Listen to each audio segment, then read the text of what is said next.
Je souhaite rentrer dans mon pays, ça ne va pas à l'étranger. Stop. Il y a de longues années, j'ai vécu la même chose.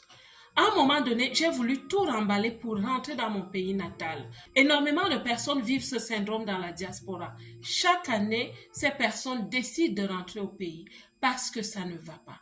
Certaines même sont inconsolables. J'espère donc qu'avec les 5 questions de coach que je vais vous poser et les explications qui vont avec, je vais pouvoir consoler certains d'entre vous, peut-être vous conforter et vous reconforter pour vous aider à reprendre vos vies en main où vous vous trouvez afin de réussir dans la diaspora. Je suis coach Marcel Ange et sur cette chaîne, j'encourage et je booste les personnes, surtout les femmes qui vivent dans la diaspora, celles-là qui ont pris la ferme décision de réussir leur vie loin de chez elles. C'est vrai qu'à un certain moment, on a l'impression que quand on est loin de chez soi et que les choses vont mal, on vit dans un contexte improductif.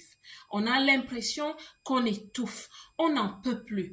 Tout ce qu'on souhaite faire, c'est de sortir de là. Essayer de changer totalement l'environnement extérieur, c'est-à-dire l'espace dans lequel ils vivent, parce qu'on se dit toujours que c'est à cause de ce pays que ça ne va pas. Et la direction bénie est toujours de rentrer au pays.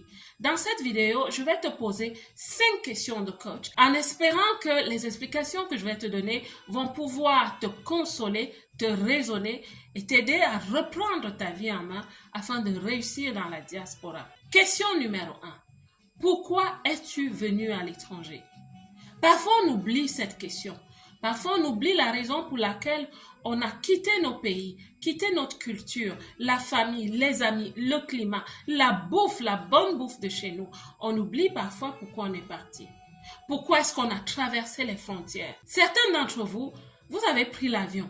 D'autres sont venus en bateau, d'autres encore ont traversé le désert. Alors, quand tu débarques dans ton pays d'accueil et que les choses vont mal, la première solution est-elle de se lever et partir?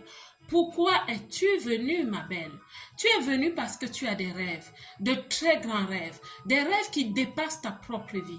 Ça veut dire que tu es une personne qui souhaite ajouter de la valeur.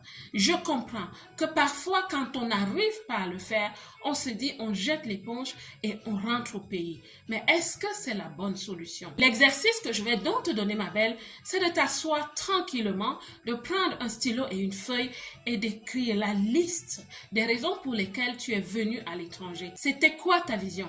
Est-ce pour étudier? Pour te faire de l'argent? Pour toi-même? Pour ta famille? Pour ton futur? Pourquoi es-tu venu dans la diaspora? Ce n'était pas pour rien. Alors, ma belle, va chercher ces solutions. Va te ressourcer, va